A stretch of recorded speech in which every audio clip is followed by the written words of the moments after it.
সুপ্রিয়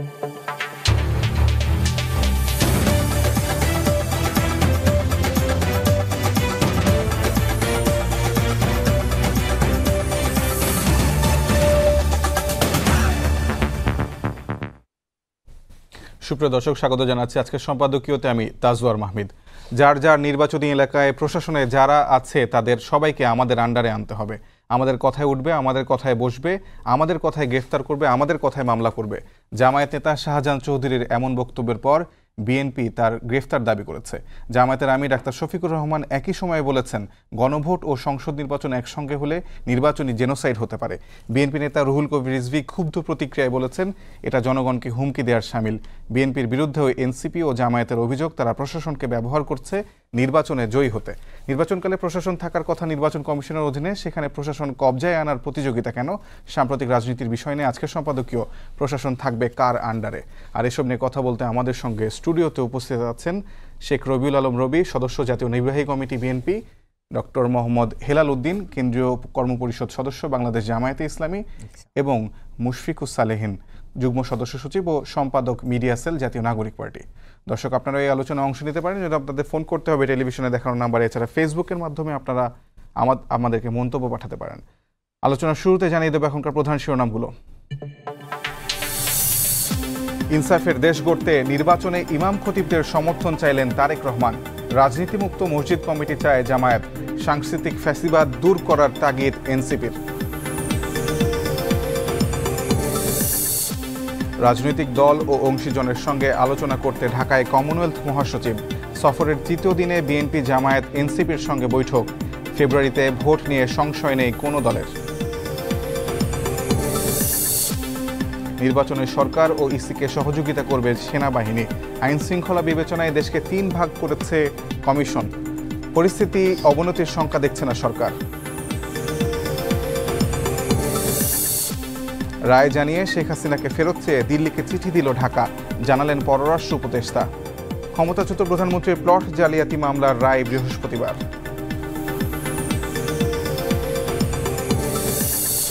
এবং আইন সবার জন্য সমান, সেনা কর্মকর্তাদের ভার্চুয়ালি হাজিরার আবেদনের জবাবে ট্রাইব্যুনাল। গুমের তদন্তের জিয়াউল আহসানের ভয়ঙ্কর অপরাধ পাওয়ার দাবি প্রসিকিউশনের। আমরা আলোচনায় আসি। প্রথমেই ডক্টর মোহাম্মদ হেলাল উদ্দিন, কেন্দ্রীয় কর্মপরিষদ সদস্য বাংলাদেশ জামায়াত ইসলামী, আপনাকে দিয়ে শুরু করি।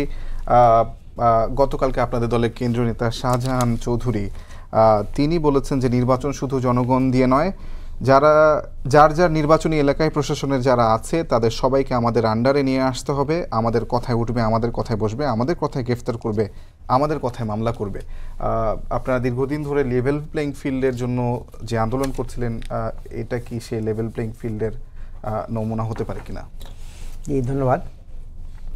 আজকের সম্মানিত উপস্থাপক এবং আমার সঙ্গে আছেন বিজ্ঞ সহ আলোচক এবং আমাদের লাইভে যারা সংযুক্ত আছেন সকল দর্শক শ্রোতাকে আমি আন্তরিক সালাম এবং শুভেচ্ছা। আসসালামু আলাইকুম ওয়া রাহমাতুল্লাহি ওয়া বারাকাতুহু। দেখুন, আমি এই বিষয়ে আমি খুব বেশি জানি না, কারণ মানে আমাদের শাহজাহান চৌধুরী সাহেব কোন প্রেক্ষাপটে কোথায় উনি কথাটা বলেছেন আমার মানে নলেজে এরকম নাই। আমি ওই শাখায় কথা বলে জানতে পারবো যে আসলে ঘটনাটা কি হয়েছিল। কিন্তু গতকালকে থেকে তো এই বিষয়টা নিয়ে সবগুলো রাজনৈতিক দলই প্রতিক্রিয়া জানাচ্ছে, এনসিপি জানিয়েছে, বিএনপি জানিয়েছে। আমি তো পেপারেও আমি নজর দিয়েছি, আমার চোখে পড়ে নাই। জামায়াতের কেন্দ্রীয় কমিটির পক্ষ থেকে কিন্তু বিবৃতি দেওয়া হয়েছে বিষয়ে। হতে পারে, আমার নলেজ, ব্যক্তিগতভাবে আমি যেটা বলছি সেটা আমার নলেজে নাই। আর দ্বিতীয় কথা, এরকম মানে এটা আমরা আশা করি না। আমরা তো লেভেল প্লেইং ফিল্ড আমরা চাই, সবার জন্য সমান অধিকার থাকবে, প্রশাসন নিরপেক্ষ থাকবে এবং স্বচ্ছতার সাথে কাজ করবে। এটা আমাদের দাবি এবং এটা ব্যক্তিগতভাবে আমি চাই এবং আমার দলও চায়। এখন প্রতিক্রিয়ায় আমাদের দল কি বলেছে সেটা আপনি বলতে পারবেন। আমাদের কেন্দ্রীয় যেখান থেকে প্রতিবাদটা বা ক্লিয়ার করেছেন সেখানে কি বলছে আমারও জানা নাই আর কি। মানে শাহজাহান চৌধুরী কি বলেছেন সেটাও আমি জানি না, এবং আমার দল কি বলেছে সেটাও জানি না। তবে আমার ব্যক্তিগত অভিমত যেটা, সেটা মানে আমরা লেভেল প্লেইং ফিল্ডের পক্ষে, এবং সেটা সবার জন্যই প্রযোজ্য হওয়া দরকার। এখানে বিএনপি, জামাত, এনসিপি সবাই সমান, কেমন, এবং পুলিশ যেন সমানভাবেই সবাইকে অধিকার প্রয়োগ করতে দেয়, এটাই আমার কাম্য এবং আমার দলেরও কাম্য আর কি। কিন্তু ধরুন যে জামায়াত যদি না বলে থাকে, এটা যদি বিএনপি, এনসিপি বা XYZ যে কোনো দল যদি বলে থাকে যে প্রশাসনে আমাদের কথায় গ্রেফতার করবে, আমাদের কথায় চলবে, মানে আমাদের আন্ডারে নিয়ে আসতে হবে সবাইকে, সেই বিষয়টাকে আপনি কিভাবে দেখবেন যদি অন্য কোনো দলের কেউ, কোনো নেতা, কেন্দ্রীয় নেতা এরকম বক্তব্য দিয়ে থাকে?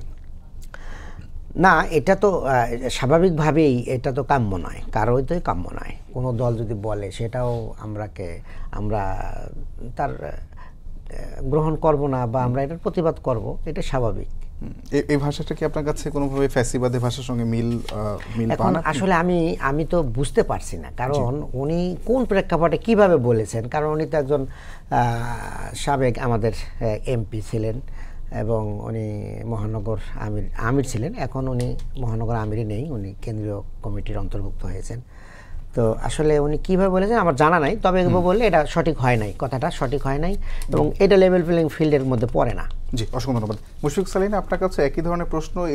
এই বক্তব্যটাকে আপনারা আসলে কীভাবে দেখছেন এনসিপি দল হিসেবে, এবং এই মানে লেভেল প্লেইং ফিল্ডের যে কথাটা বলা হচ্ছে, আপনারাও আশঙ্কা করছেন যে লেভেল প্লেইং ফিল্ড নেই, সেটি কেন আশঙ্কা করছেন?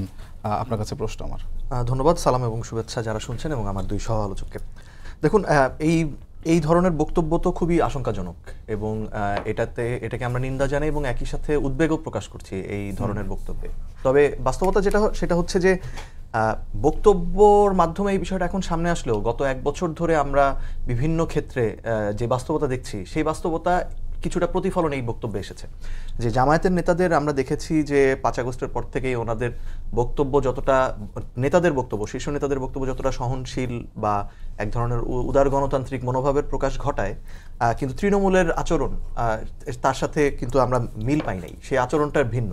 এবং সেক্ষেত্রে আমরা দেখেছি যে কিভাবে 5 আগস্টের পর থেকে বিএনপি এবং জামায়াতের মধ্যে প্রশাসনের নিয়ন্ত্রণ নেওয়া নিয়ে এক ধরনের প্রতিযোগিতা চলেছে, এবং সেই প্রতিযোগিতার ফলাফলস্বরূপ আমরা এক সময় দেখেছি যে দুই দলই হচ্ছে প্রধান উপদেষ্টার কাছে যে অভিযোগ জানিয়েছেন, দুই দলই অন্য দলের প্রভাবের ব্যাপারে অভিযোগ জানিয়েছে। আমরা প্রশাসনের ডিসি পদ নিয়ে অনেকদিন রদবদল নিয়ে আলোচনা দেখেছি। জনপ্রশাসন সচিব কে হবেন, যিনি আসলে নির্বাচনে গুরুত্বপূর্ণ ভূমিকা পালন করবেন, এটা দীর্ঘদিন এই পোস্টটা অন্তত 1 সপ্তাহের মতো হয়তো এটা ফাঁকা ছিল, কে আসবেন এই পদে, এটা নিয়ে এক ধরনের দেন দরবার বা কম্পিটিশন চলেছে। এবং আমরা গণমাধ্যম মারফত জেনেছি যে এটা হয়েছে মূলত বিএনপি এবং জামাতপন্থী যারা রয়েছে প্রশাসনে, তাদের মধ্যে এক ধরনের কম্পিটিশন। এবং আরেকটা জিনিস আমরা দেখেছি 5 আগস্টের পর বিশ্ববিদ্যালয় যেগুলো রয়েছে, পুরো বাংলাদেশের পাবলিক বিশ্ববিদ্যালয়গুলোতে একচেটিয়াভাবে এক ধরনের এক্ষেত্রে প্রতিযোগিতায়, অন্তত বড় 4টা বিশ্ববিদ্যালয়ের ক্ষেত্রে বলাই যায় যে জামাতে ইসলামী সমর্থিত যারা ছিলেন তারা অনেকাংশে এগিয়েছিলেন, এবং সেটার প্রভাব কিন্তু কিছুটা আমরা ছাত্র সংসদ নির্বাচনগুলোতেও দেখেছি। সো লেভেল প্লেইং ফিল্ড ওইখানে যেমন ছিল না, এখন এই যে দুই বড় দল যে তাদের মধ্যে যে কম্পিটিশন চালাচ্ছেন, এটার ফলে আমাদের মতো যারা, আমাদের তো তরুণ দল, আমাদের মধ্যে গড় বয়স যদি ধরি আমাদের দলের নেতাদের হয়তো 28-29 হবে, তো এখানে সর্বোচ্চ বয়সী যারা আছেন তারাও আর্লি 40s-এর।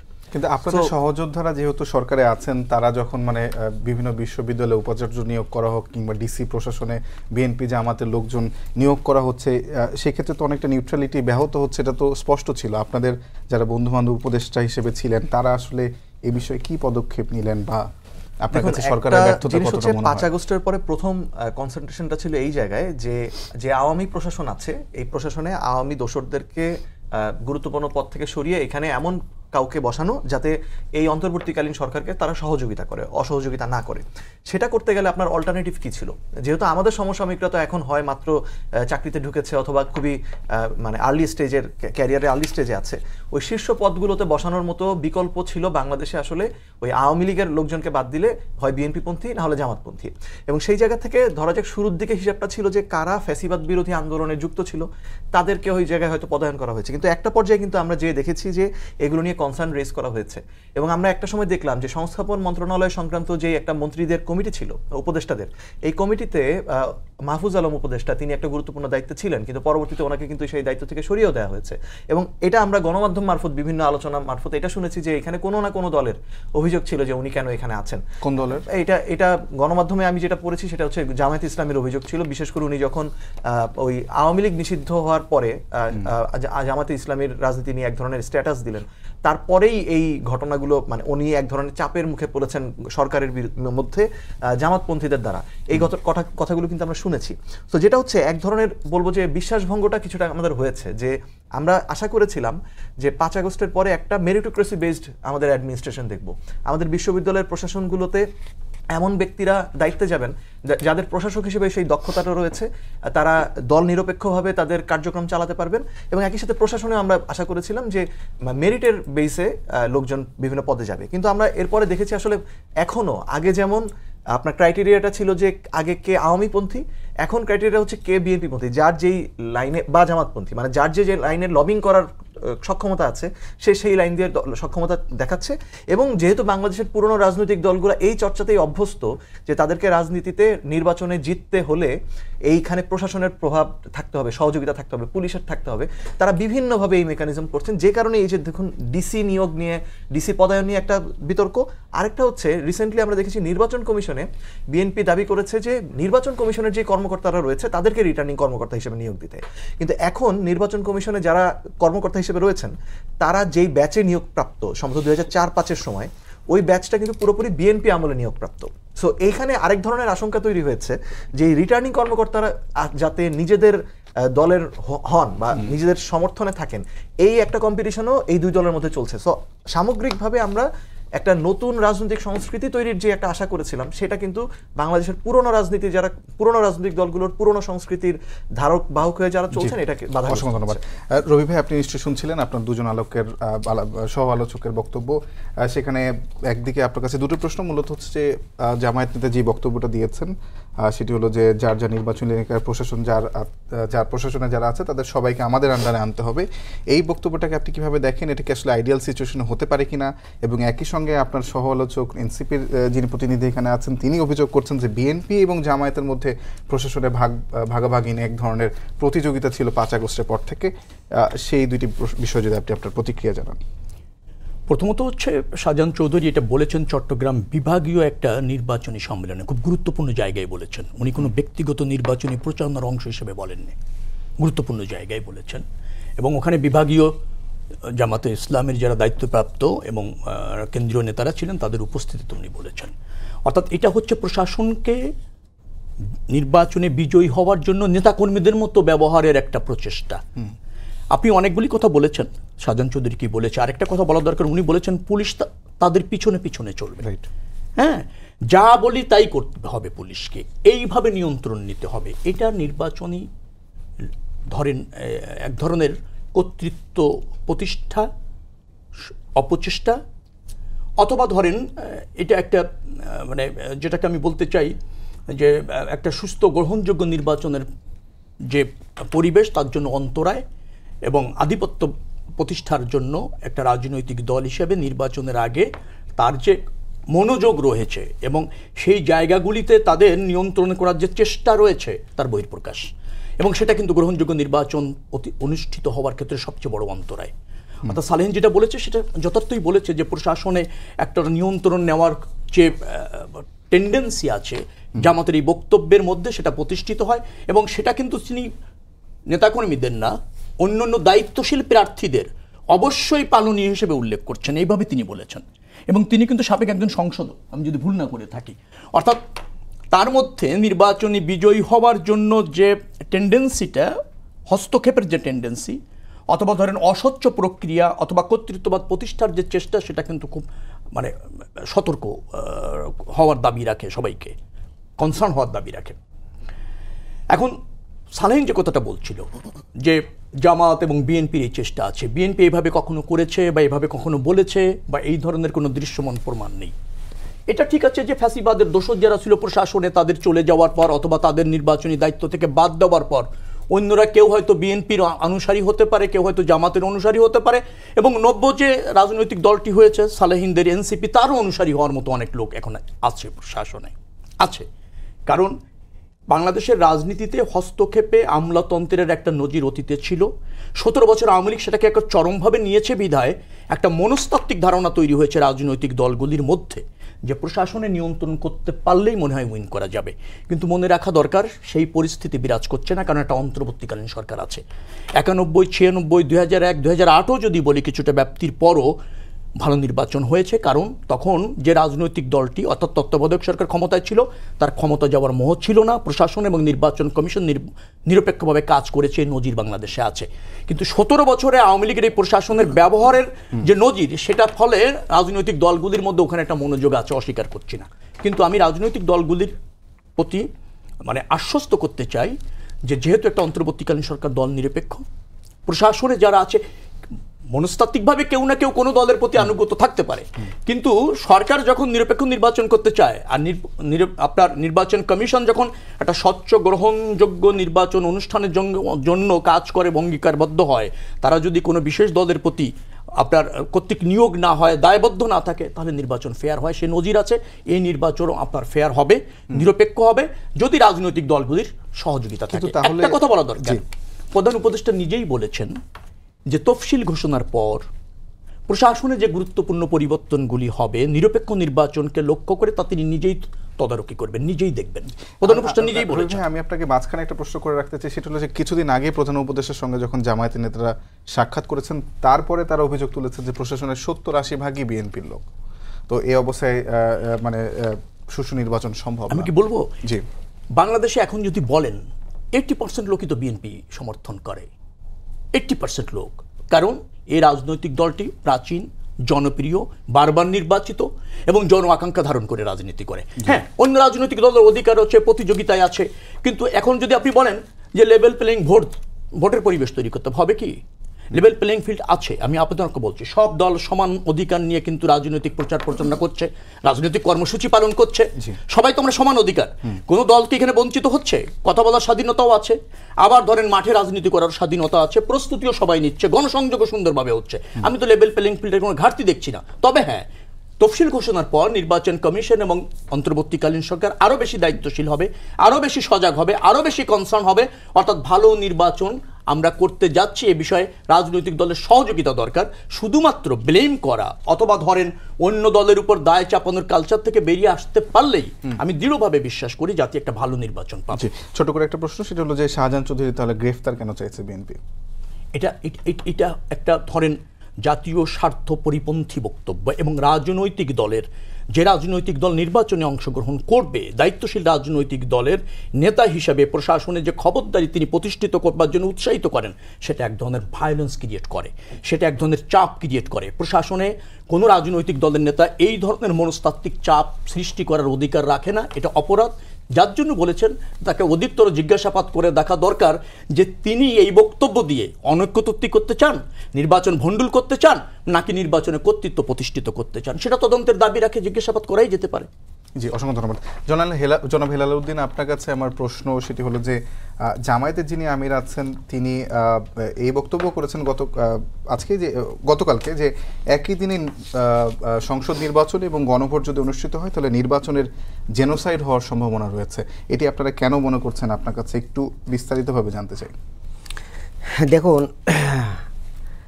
এই গণভোটের ব্যাপারে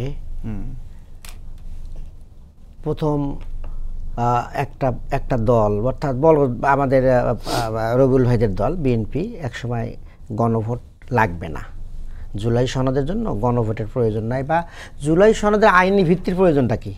আমরা তো আছি, সবাই মিলেই তো এখানে মানে জেন্টেলম্যান এগ্রিমেন্ট করতেছি, জুলাই সনদের আইনি ভিত্তির দরকার কি? আমরা ইলেকশনে নির্বাচিত হওয়ার পরে এগুলো সব আমরা করে নেব।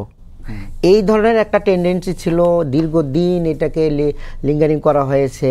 তারপরে সকল দল যখন একমত হয়ে গেল যে না, জুলাই সনদ আইনি ভিত্তি দিতে হবে এবং এটার জন্য আপনার গণভোট প্রয়োজন আছে, এটা যখন একমত হইলেন তখন প্রশ্ন আসলো যে গণভোটটা কখন হবে, আগে না একই দিনে?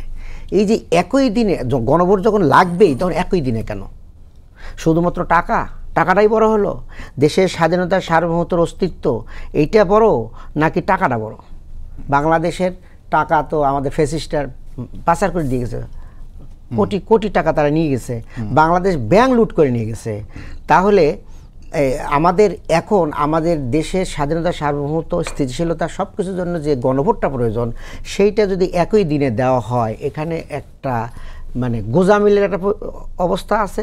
এবং আপনার যে কোনো কারণে ভোটটা যদি বানচাল হয়ে যায়, কেমন এখন মানুষকে এখন আপনি ক্যাম্পিং করবেন যে না ভোট দাও, হ্যাঁ ভোট দাও, এই যে একটা হ্যাঁ ভোটের দিকে যাবে, এই গণভোটের যে ক্যাম্পিংটা, আবার একটা প্রার্থীর ক্যাম্পিং, এই প্রতীক, এই সব মিলে যে একটা বড় ধরনের একটা মানে গোজামিলের একটা অবস্থা হতে পারে। এবং সেইটা উনি বলছেন এটা জেনোসাইডে শামিল। কেমন জেনোসাইড বলতে আপনার এখানে যে মানুষের গণহত্যা এটা না, এটা রাজনৈতিক জেনোসাইড। অর্থাৎ আমাদের যে এই মানে সংবিধান, আমাদের যে সংস্কার, এইটার মধ্যে যে একটা বড় ধরনের একটা গ্যাপ সৃষ্টি হয়ে যাবে, যেটা আগামী দিনে আমাদের মানে জাতির অস্তিত্ব নিয়েই আমাদের সংকট দেখা দিবে। এগুলোকে বোঝানোর জন্য উনি বলেছেন যে এইটা সঠিক হবে না, এইটাকে আলাদা দিনে করা দরকার।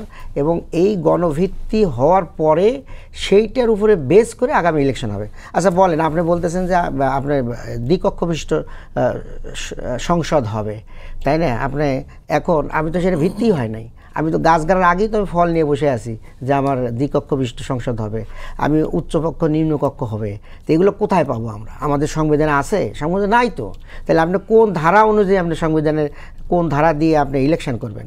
তাহলে এই যে একটা মানে মহা একটা সংকট, এই সংকটকে মিন করার জন্য বলছেন, যেখানে সবাই একমত যে গণভোট লাগবে, সে গণভোট আগে দেন, দিয়ে একটা পৃথক একটা কাজ করেন, কাজ করে তারপরে এটা ভিত্তি হোক, এটার উপরে আপনারা করেন মানে ন্যাশনাল ইলেকশন করেন।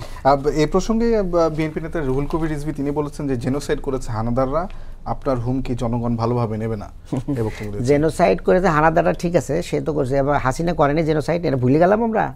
তার মানে কি আওয়ামী লীগের ভোট পাওয়ার জন্য, আওয়ামী লীগের ভোটগুলো ক্যাশ করার জন্য আপনার জেনোসাইড যে করলো, এটা বিচার হলো, শেখ হাসিনার ফাঁসি হলো, এটা জেনোসাইড না। আপনার 2 বছর আগের কাহিনী এত তাদের ভুলে গেলাম। উনি জেল থেকে বের হলেন, বের হওয়ার পর কী বললেন যে আমাদেরকে কোথার থেকে উদ্ধার করলো, এই ছোটো ছোটো বাচ্চারা, মাসুম বাচ্চারা আজকে যে আন্দোলন করলো, করে আমাদেরকে এই জেল থেকে বের করলো, নাহলে আমরা কতদিন থাকবো তার ঠিক নাই। আর সেই জুলাইকে আমরা আজকে মানতে পারছি না, সেই জুলাইকে সম্মান দিতে জানছি না। এইটাই তো হলো আমাদের ব্যর্থতা। এই জুলাইকে সম্মান দেওয়া মানে কি? আমার জাতিকে সম্মান দেওয়া, আমাদের সংবিধানকে সম্মান দেওয়া। আর জুলাইকে অপমান করা, জুলাইয়ের সনদ না দেওয়া, জুলাইয়ের আইনি ভিত্তি না দেওয়া, এগুলো সব কিছু মনে হবে আমাদের জাতিকে অসম্মান করা। আপনার মনে করেন যে এই জুলাই না আসলে আজকে আমরা টকশোতে আসতে পারতাম, আর জুলাই সনদ হলে আমাদের সব জেলখানা থাকা লাগতো, এবং ক্রস ফায়ার কত কি আমরা শিখেছি। আমি নিজে গুলিবিদ্ধ হয়েছি, আমার গুলি A4 হয়ে গেছে। এইগুলো তো আবার জুলাই আমার উদ্ধার করেছে, সেই জুলাইকে আমরা মানতে পারছি না। জি, অসংখ্য ধন্যবাদ। রবি ভাই, আপনার কাছে এই প্রতিক্রিয়া নিয়ে আমি সালিহিনের কাছে যাই। সেটি হচ্ছে যে উনি প্রশ্ন তুলেছেন, তারেক রহমান এটি বলেছেন যে গণভোটের আগে এখন আলু চাষিদের দিকে নজর দেওয়া জরুরি ছিল। উনি প্রশ্ন তুলেছেন যে সার্বভৌমত্ব বড় না টাকা বড়, আর জুলাই একই দিনে গণভোট এবং সংসদ নির্বাচনের মধ্যে একটা গোজামিল দেখছেন উনি, আর জুলাইকে ওন না করা নিয়ে আপনাদের দিকে নিশ্চয়ই ইঙ্গিত তুলেছেন। গণভোটের সাথে স্বাধীনতা সার্বভৌমত্বের কোনো সম্পর্ক নেই, মনে রাখা দরকার। স্বাধীনতা সার্বভৌমত্ব এক জিনিস, গণভোট এক জিনিস। প্রথম কথাটা হচ্ছে, গণভোট হলেই কি সংবিধানের সংশোধন হয়ে যাচ্ছে? না, যদি তাই হতো দ্বিমত করতাম না।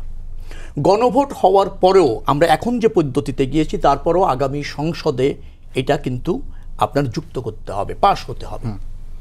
এখন প্রশ্নটা হচ্ছে, সংবিধানের মৌলিক বিষয়, আমার সাথে নিশ্চয়ই সালেহিন দ্বিমত করবে না, যদি আপনাকে পরিবর্তন করতে হয়, প্রথম হচ্ছে সংসদে পাশ হতে হয়, তারপরে সেটা অধিকতর অ্যাপ্রুভালের জন্য গণভোটে যেতে হয়। প্রথমত এর কোনো বিকল্প নেই সংবিধানে পাশ হওয়ার ক্ষেত্রে, সংবিধান সংশোধনের ক্ষেত্রে মৌলিক বিষয়। আবার মৌলিক বিষয় না হলে শুধুমাত্র সংসদেই 2/3 মেজরিটি অথবা সর্বসম্মতিতে কিন্তু সংবিধান সংশোধন করা যায়। যেহেতু মৌলিক বিষয় আমরা হাত দিচ্ছি, অতএব আমরা আগে সংবিধানে আপনার সংসদে পাশ করব, তারপর গণভোটে পাঠাবো। আমাদের এখানে গণভোটটা আগে করতে হচ্ছে, মনে রাখা দরকার। আমি আবার আপনাকে বলি, এই গণভোটের প্রস্তাবনা বিএনপির প্রস্তাবনা, জাতীয় ঐক্যমত কমিশনের মনির হায়দারের একটা সাক্ষাৎকার জিটিভিতে নিয়েছে। আপনি দেখবেন যে সে বলেছে সালাউদ্দিন ভাই গণভোটের প্রথম প্রস্তাবনা দিয়েছেন, সব দল একমত হয়েছে সেখানে। এখন কেন গণভোটটা আগে করতে হচ্ছে? আগে করতে হচ্ছে আমাদের রাজনৈতিক দলগুলির মধ্যে অবিশ্বাস আছে, অনৈক্য আছে। মনে করা হয় যে দল নির্বাচিত হবে সে দল সংসদে আগামীতে এই ব্যাপারে পাশ নাও করাতে পারে, আবার ধরেন মৌলিক বিষয় পরিবর্তনের উদ্যোগ নাও নিতে পারে। জুলাই সনদ আমরা যে সই করেছি এই পর্যায়ে থেমে থাকতে পারে, এই সন্দেহের কারণে কিন্তু গণভোটটা আগে করতে হচ্ছে। মনে রাখা দরকার, গণভোট করলেই যদি এই যে 2 কক্ষ বিশিষ্ট কথা বললেন সেটা কি সংবিধানে যুক্ত হয়ে যাবে? যুক্ত হবে না। গণভোটের পরও কিন্তু এটা আপনার সংসদে আলোচনা করে তারপরে সেটাকে আপনার বৈধতা দিতে হবে, সংবিধানে যুক্ত করতে হবে। যার ফলে আমি বলছি যে গণভোটের সাথে এটা কোনো সম্পর্ক নেই, গণভোটের কোনো তাৎপর্য নেই, যেটা না হলে জাতীয় নির্বাচন হচ্ছে না, অথবা জাতীয় নির্বাচন করা যাচ্ছে না, অথবা সংবিধান সংশোধন করা যাচ্ছে না। বিষয়টা হচ্ছে গণভোট মানে হলো জনগণের অধিকতর সম্মতি নিয়ে এবং আগামী সংসদ যাতে করতে বাধ্য হয় নৈতিকভাবে তার একটা ক্ষেত্র তৈরি করা, রাজনৈতিক দল যে সংখ্যাগরিষ্ঠতা পাবে অথবা ক্ষমতায় আসীন হবে সে যাতে এই জুলাই সনদ আইনি ভিত্তি দিতে বাধ্য থাকে সেই ধরনের একটা পরিবেশ। একই দিনে হলে জেনোসাইড হবে এরকম বলছেন, সেটা যারা বলছেন তাদের ভোটে আতঙ্ক আছে, অবিশ্বাস আছে।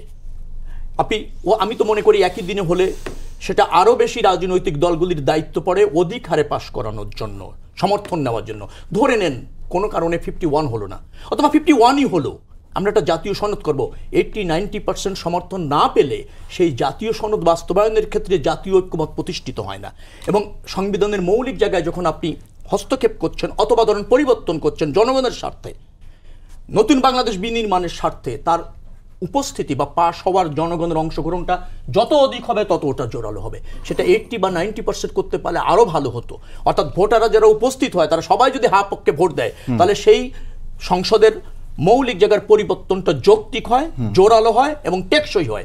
সেই জায়গা থেকে আমরা মনে করি জাতীয় নির্বাচনের দিন যদি হয়, এর উপস্থিতি ভালো হয়, সব রাজনৈতিক দল দায়িত্বও পড়ে, অতএব সেটাকে আরো বেশি উপযুক্ত বলে এবং সাশ্রয়ী হয়। নির্বাচনের কমিশনের সক্ষমতার একটা ব্যাপার আছে, অল্প সময়। তো আমরা কেন আগে একটা গণভোট করার প্রয়োজন হবে, যদি না তার কোনো ভিন্ন তাৎপর্য থাকে, যদি না কোনো তার বিশেষ গুরুত্ব থাকে। একই দিনে করলে যেহেতু আর আগে করলার তাৎপর্যগত কোনো পার্থক্য নেই। আমার মনে হয়েছে যে সবাই বিশ্বাস করে যে জাতীয় নির্বাচন দিন করাই শ্রেয়, এবং জাতীয় ঐক্যমত কমিশন নয় শুধু, জাতীয় আমাদের অন্তর্বর্তীকালীন সরকারও সেটা উপলব্ধি করে বিচার বিশ্লেষণ করে ওই তারিখটা দিয়েছে। রাজনৈতিক দল হিসেবে জামাতে সেখানে অনিয়া থাকা উচিত না, দাবি থাকতে পারে, কিন্তু অন্তর্বর্তীকালীন সরকার এবং জনগণের উপর আস্থা রাখতে হবে। আস্থার ঘাটতি রয়েছে জামাতে ইসলামের, আমার মনে হয়। অসংখ্য ধন্যবাদ। মুশফিকুর সালিন, আপনার কাছে একই প্রশ্ন, যে আসলে আপনারাও কি মনে করেন কিনা যে একই দিনে গণভোট এবং সংসদ নির্বাচন হলে নির্বাচনের একটা জেনোসাইড হওয়ার আশঙ্কা আছে? দেখুন, আমি এই বক্তব্যটাকে একেবারে রাজনৈতিক বক্তব্য হিসেবে দেখি, এটা রেটরিক হিসেবে দেখি, এটা এর চেয়ে বড় বেশি কিছু গুরুত্ব দিয়ে দেখতে চাই না। তবে যেটি হচ্ছে, আমরা আইডিয়ালি মনে করি যে হ্যাঁ, যদি আমাদের হাতে আইডিয়াল সিনারিওতে গণভোটটা যদি আগে হতো তাহলে কিছু সুবিধা হতো। সেটা হচ্ছে পাবলিককে আমরা ক্যাম্পেইন করতে পারতাম যারা গণভোটের পক্ষে আছে, বা সবাই যদি পক্ষে থাকে তারপরে মানুষকে সংস্কারটা কি হবে, হ্যাঁ ভোট দিলে কি হবে, না ভোট দিলে কি হবে, এই বিষয়গুলো বোঝানো যেত এবং রাজনৈতিকভাবে জনগণকে সচেতন করে তোলার একটা সুযোগ আমরা পেতাম। কিন্তু যেটা এখন হচ্ছে সেটা হচ্ছে যে যেহেতু হাতে সময় কম, ফেব্রুয়ারির নির্বাচনের আগে আপনি একটা গণভোট করলে রাজনৈতিক দলগুলো একদিকে সবাই নির্বাচনমুখী হয়ে গেছে, নির্বাচনী ক্যাম্পেইন শুরু হয়েছে, এর মধ্যে এবং সরকারটা যে একটা দুর্বল সরকারের আইন শৃঙ্খলা পরিস্থিতি সেইভাবে নিয়ন্ত্রণে নেই। তো গণভোটটা আগে করার মতো পর্যাপ্ত সময় নির্বাচনের আগে আছে কিনা, এটাই আমার মনে হয় মূল বিবেচ্য বিষয় ছিল। যদি এখন 6 মাস সময় থাকতো তাহলে হয়তো আগে করার ক্ষেত্রে আমরাও স্ট্রংলি কথা বলতাম। কিন্তু আমরা যেটা বুঝছি যে সেটা হচ্ছে দেশের আর্থিক আইন শৃঙ্খলা পরিস্থিতি, দেশের অর্থনৈতিক পরিস্থিতি ইত্যাদি কারণে আমাদের নির্বাচনটা হওয়াটা জরুরি, একটা নির্বাচিত সরকার ক্ষমতায় আসাটা জরুরি। সে কারণে ওই নির্বাচনটা কোনো কারণে বাধাগ্রস্ত হয় এমন কোনো কিছুতে আমরা যেতে চাচ্ছি না। সেই কারণে হ্যাঁ, আইডিয়াল সিনারিও তো হয়তো আগে হলে বেটার হতো, কিন্তু এই পরিস্থিতিতে আমরা এটা মেনে নিয়েছি। কিন্তু এটার কিছু ড্রব্যাকস আছে, সেটা আমরা বুঝছি। যে কারণ হচ্ছে এখন সংস্কারটা কি হবে সেটা নিয়ে মানুষের ফোকাস যত না থাকবে তার চেয়ে বেশি হবে যে নির্বাচনে কে জিতবে, অর্থাৎ জাতীয় নির্বাচন কেন্দ্রিক। কিন্তু যেই জায়গায় আমার সাথে আমি রবি ভাইয়ের সাথে একটু দ্বিমত করি সেটা হচ্ছে, দেখুন, 1 নম্বর বিষয়, আমরা কিন্তু শুরুতেই বলেছিলাম যে একটা গণপরিষদ হোক, নির্বাচিত প্রতিনিধিরা সেখানে সিদ্ধান্ত নিবে। বিএনপি শুরু থেকেই এটার দ্বিমত করে এসেছে এবং দ্বিমত করার পরে জামাত কিন্তু আগেই গণভোটের প্রস্তাব দিয়ে রেখেছিল। দেখুন, ওই গণপরিষদেও কিন্তু ধরুন বিএনপির যে কনফিডেন্স যে বিএনপি একটা মেজরিটি নিয়ে গভর্নমেন্ট ফর্ম করবে, ওই গণপরিষদ নির্বাচনে হয়তো বিএনপি মেজরিটি নিয়ে জিতে আসতে পারতো, কিন্তু বিএনপি সেই গণপরিষদের দিকে গেল না, যেটা বেস্ট সলিউশন ছিল। এরপরে গণভোটের ক্ষেত্রে যখন ঐকমত্য কমিশনে সালাউদ্দিন আহমেদ একমত হলেন, তখন আমরা বৃহত্তর ঐক্য, যেহেতু এখানে বিএনপি এবং জামাত দুটো দল শেষ পর্যন্ত একমত হয়েছে আমরা বৃহত্তর স্বার্থে আমাদের গণপরিষদের দাবিটা থেকে কিছুটা ছাড় দিয়ে আমরা গণভোটের প্রশ্নে একমত হলাম। এখন গণভোটটার হওয়াটা কিন্তু শুধুমাত্র রাজনৈতিক দলগুলোর মধ্যে অবিশ্বাসের কারণে না, অবশ্যই অবিশ্বাসের একটা বিষয় আছে, যে অবিশ্বাসের বিষয়ের কারণে এখন গণভোটের গণরায় যেটা হবে সেটা পরবর্তীতে সংবিধান সংস্কার সভা ওইটা মানতে বাধ্য থাকবে, এরকম একটা বিষয় জায়গা তৈরি হলো। কিন্তু এর পাশাপাশি আরেকটা বিষয় রয়েছে, সেটা হচ্ছে এই প্রশ্ন যদি আপনি দেখেন, এই প্রশ্নে কিন্তু এমনভাবে প্রশ্নটা করা হয়েছে যে জুলাই সনদকে বৈধতা দেওয়া হচ্ছে কিনা, এবং সেই জুলাই সনদের ভিতরে ওই গ্যাজেটের ভিতরে লেখা হয়েছে যে এই সরকারটা জনগণের সার্বভৌম ক্ষমতা এবং অভিপ্রায়ের ভিত্তিতে সরকার গঠিত এবং পরবর্তীতে সরকার এই আদেশটা দিয়েছে। অর্থাৎ এটার মাধ্যমে টেকনিক্যালি আপনি গণভোটের মাধ্যমে এই সরকারের এক ধরনের বৈধতাও মানুষের কাছ থেকে নিয়ে নিচ্ছেন, যাতে ভবিষ্যতে কখনো সাংবিধানিক প্রশ্ন উত্থাপিত না হয় যে এই সংবিধানের ভিতরে থেকে কিভাবে এই সরকার গঠিত হয়েছে। আচ্ছা, আমরা কি ধরে নিচ্ছি যে গণভোটে হ্যাঁ জয়যুক্ত হবে? আমরা কনফিডেন্ট যে এটা মানে একমাত্র, আমরা কোনো সম্ভাবনাই দেখি না আসলে, টু বি অনেস্ট, যে বাংলাদেশে না জয়যুক্ত হওয়ার কোনো সম্ভাবনা নেই। বিএনপি যদি নায়ের ক্যাম্পেইন, এবং আপনাদের দলের পক্ষ থেকে প্রতিক্রিয়া এসেছেন, দেখুন নায়ের ক্যাম্পেইন যারা করেছে, বিএনপি কিছুদিন করেছে, একটু সোশ্যাল মিডিয়ায় একটু করার চেষ্টা করেছে, তারপরে যখন তারা মানে আগে হবে সংসদ নির্বাচনের আগে হবে না পরে হবে, এই সংসদ নির্বাচনের আগে যদি হয় সেটাতে না। এখন শুরুতে আমরা বুঝেছিলাম যে বিএনপি হ্যাঁ নায়ের মধ্যে গণভোটের নায়ের ক্যাম্পেইন করছে, কিন্তু পরবর্তীতে বিএনপি এই ব্যাখ্যাটা দাঁড় করিয়েছে যে তারা আগে ভোটের ক্ষেত্রে দাঁড় করিয়েছে না, সালেহীন দাঁড় করিয়েছেন, আমি একেবারে দায়িত্ব নিয়ে আমি যেভাবে বুঝেছি সেটা অপেক্ষা করেছেন আপনারা বা অন্যরা না, এটা আমরা যেভাবে বুঝেছি সেই জায়গা থেকে বুঝছি। মানে বিষয়টা কি দেখুন, বিএনপিও কিন্তু এখন এই না ভোটের পক্ষে দাঁড়ানোর কথা বলছে না, তার মানে তো সবাই আসলে হ্যাঁ ভোটের পক্ষে, কারণ না ভোটের পক্ষে কেউ যদি দাঁড়ায় এটা আগামী নির্বাচনে তাদের নির্বাচনী ফলাফলের ক্ষেত্রেও ভূমিকা রাখতে পারে, কেননা মানুষ সংস্কারের পক্ষে, এটা কিন্তু আমরা বুঝেছি। এখন সেই জায়গায় আরেকটা বিষয় হচ্ছে যে এখন 80-90% যেই একমতের কথা বলেন যে হ্যাঁ এটা ঠিক যে ওই দিনে যদি নির্বাচনটা হয় তাহলে গণভোটে ভোটদানের পরিমাণটা, সংখ্যাটা বেড়ে যাবে, যেহেতু আমরা আশা করছি যে বহুদিন পর একটা প্রতিযোগিতামূলক নির্বাচন হবে, অনেক মানুষ অংশগ্রহণ করবে। সো ওইখানে গণভোটের কারণে হয়তো ধরুন ঢাকাতে যারা চাকরিজীবী রয়েছেন, স্কুল কলেজ যাদের রয়েছে, ইউনিভার্সিটিতে মানে স্কুল কলেজের সন্তানরা পড়ে, ইউনিভার্সিটিতে যারা পড়েন, তারা হয়তো একদিনের জন্য গণভোট দিতে নিজ নিজ এলাকায় ফেরত নাও যেতে পারতেন, কিন্তু এখন ওই জাতীয় নির্বাচন কেন্দ্রিক সেটা ফেরত গেলে আমরা মনে করি যে যখন ভোট কাজটা বেশি হবে এটা আরো গ্রহণযোগ্য হবে। সো এই পরিস্থিতিতে আমরা মনে করছি যে বেটার মানে মন্দের ভালো হিসেবে আমরা এই বিষয়টি মেনে নিচ্ছি, এবং এই মুহূর্তে আমাদের মনে হয় যে গণভোট কবে হবে এটা যেহেতু সরকার একটা ডিসিশন দিয়ে দিয়েছে, এই দিক এটা নিয়ে আর বেশি জল ঘোলা করাটার প্রয়োজন হবে না। এটা উল্টা আসলে অন্যদের মধ্যে একটা প্রশ্ন তৈরি করবে যে আসলে গণভোট যদি হয়, দেশের আইন শৃঙ্খলা পরিস্থিতি যেমন, এবং আওয়ামী লীগ যে সন্ত্রাস চালালো গত এক সপ্তাহ ধরে আমরা দেখলাম ওই হাসিনা রায়কে কেন্দ্র করে, ওই গণভোটের সময় আবার এই ধরনের একটা পরিস্থিতি তৈরি হয় কিনা, সো ওইটা আবার পরবর্তী নির্বাচনকে এক ধরনের ঝুঁকির মুখে ফেলে দেয় কিনা, এইসব কারণেই ধরুন আমরা বৃহত্তর স্বার্থের ক্ষেত্রে এই জায়গায় কিছু ছাড় দিচ্ছি। আর একটা জিনিস অ্যাড করি আমি, আগের প্রসঙ্গটা, এই যে দলীয়করণের প্রসঙ্গটা, শুধু প্রশাসন না তো, মসজিদ কমিটি, স্কুল কমিটি, কলেজ কমিটির গভর্নিং বডি, এই সবগুলোতেই তো দলীয়করণ হচ্ছে।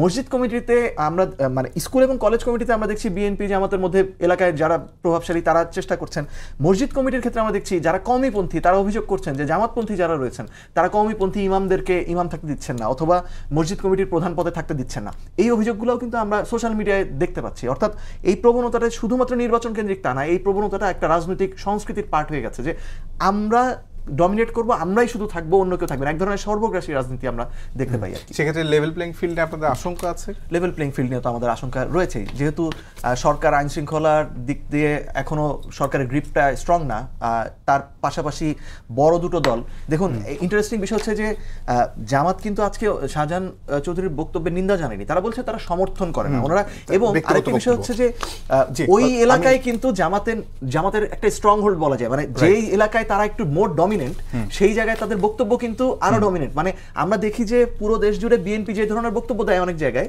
জামাত যেই জায়গায় স্ট্রং সেখানে কিন্তু ওই টোনটা বের হয়ে যাচ্ছে। অর্থাৎ বাংলাদেশের ডমিনেন্ট পলিটিক্যাল পার্টিগুলোর এই জায়গায় আমরা যারা নতুন ভাবে সংগঠন বিস্তার করার চেষ্টা করছি, আমাদের তো এক ধরনের ভয় থাকতেই হয়। অসংখ্য ধন্যবাদ রবি ভাই। আপনার কাছে দুটি প্রশ্ন, একটি হলো যে মির্জা ফখরুল ইসলাম আলমগীর বলেছেন যে গত 10 বছরে শেখ হাসিনার বিরোধী আন্দোলনে জামায়াত ইসলামের কোনো ভূমিকা রাখেনি, এই প্রসঙ্গে আপনি যদি কিছু বলেন ছোট করে। আরেকটি প্রশ্ন হলো যে দেশব্যাপী যে মানে বাউলদের উপর এক ধরনের হামলা চলছে কিংবা তাদেরকে গণধোলার শিকার হতে হচ্ছে, এই বিষয়ে বিএনপির আসলে অবস্থানটা কি? না, বিএনপির অবস্থান সুস্পষ্ট। বিএনপি হচ্ছে বহুমাত্রিক বাংলাদেশ, ধরেন বিভিন্ন সব বর্ণের, সব ধর্মের, সব সাংস্কৃতিক অথবা ধরেন গোষ্ঠীর সম অধিকার এটা নিশ্চিত করতে চায় এবং তাদের যে কালচার আছে ধর্ম বর্ণ মানে গোত্রভেদে তো আপনার কালচারটা হয় এবং সেটা সে অবাধে পালন করবে এই রাষ্ট্রে। অর্থাৎ ধর্ম যার যার থাকবে, সংস্কৃতি যার যার থাকবে, কিন্তু আমার সবাই মিলে বাংলাদেশ। এখানে সমান অধিকার নিয়ে সে বসবাস করবে, সমান ধর্মীয় স্বাধীনতা এবং অধিকার পাবে, সমান কালচারাল স্বাধীনতা এবং অধিকারটা পাবে। এখানে কোনো হস্তক্ষেপ চলবে না, আমরা এটাতে বিশ্বাস করি। আরেকটা জিনিস আপনি যেটা বলছেন মির্জা ফখরুল ইসলাম আলমগীর যেটা বলেছেন, আপনি বলতে চেয়েছিলেন জি, জামাত গত 10 বছরের ফ্যাসিবাদ বিরোধী আন্দোলনের কোনো 2015 থেকে 2015 আন্দোলনের আগ পর্যন্ত জামাত মাঠে সরব থেকে রাজনীতি করেছে এবং প্রতিবাদ আন্দোলন সংগ্রাম করেছে। 2015 থেকে 2024-এ তারা অন্যভাবে আসছে, ভিন্নভাবে, কারণ তারা নিষিদ্ধ হয়ে যায়, তারা তাদের অবয়বে নিয়ে আসছে। 2015 থেকে 2024-এর আগ পর্যন্ত জামাত আন্দোলন সংগ্রামে মাঠে ছিল না। সেটা তাদের কৌশলের অংশ হতে পারে, তার মানে তারা এই সরকারকে সমর্থন করেছে আমি তা বলছি না, কিন্তু তারা ফ্যাসিবাদ বিরোধী আন্দোলনের রাজপথে সক্রিয় থেকে অথবা জোটগতভাবে আগে আমাদের সাথে যেমন ছিল সেভাবেও থাকেনি, বিচ্ছিন্নভাবেও থাকেনি, এককভাবেও থাকেনি, এটাই বাস্তবতা। এখন কি কারণে থাকেনি সেটা তো সে না, হয়তো সেই শক্তি রাখেনি, সে সাহস রাখেনি, অথবা এমনও হতে পারে যে আওয়ামী লীগের আর বিরাজভোজন হতে চায়নি, অথবা এমনও হতে পারে অন্তর্নিহিতভাবে আরও শক্তি সঞ্চয় করতে চেয়েছে, চূড়ান্তভাবে হয়তো লড়াইয়ে অংশ নেবে। আমি এগুলি ইতিবাচক নেতিবাচকভাবে যাচ্ছি না, তবে তারা অংশগ্রহণ করতে নিয়ে এটাই সত্য। আমি সালাহিনের একটা কথা বলবো, গণ অধিকার পরিষদের কথা সে যেটা বলেছিলেন, গণপরিষদ যেটা গঠন করতে চেয়েছিলেন তারা, সেটা নতুন সংবিধান হলে প্রয়োজন হতো, কোনো সন্দেহ নেই। কিন্তু যেহেতু আমরা সংবিধান সংস্কার করব, তার জন্য আমি আবারও বলছি সংসদ এবং ধরেন অধিকতর অ্যাপ্রুভালের জন্য গণভোটই যথেষ্ট। অসংখ্য ধন্যবাদ। আমি আমাদের জামাতের প্রতিনিধি ডক্টর মোহাম্মদ হেলাল উদ্দিনের কাছে জানতে চাই, মির্জা ফখরুল ইসলাম আলমগীর যেটা বলেছেন গত 10 বছরে জামায়াত ইসলামী ফ্যাসিবাদ বিরোধী আন্দোলনে যুক্ত ছিল না, এটি বিষয়ে আমি জানতে চাই ছোট্ট করে। আরেকটি বিষয়ে আপনার কাছ থেকে জানতে চাই, সেটা হলো যে দেশব্যাপী যে বাউলদের উপর হামলা চলছে এবং তাদের উপর যে হামলা আজকে দেখেছি আমরা, এই বিষয়টাকে জামায়াত ইসলাম কিভাবে দেখে? জি, ধন্যবাদ।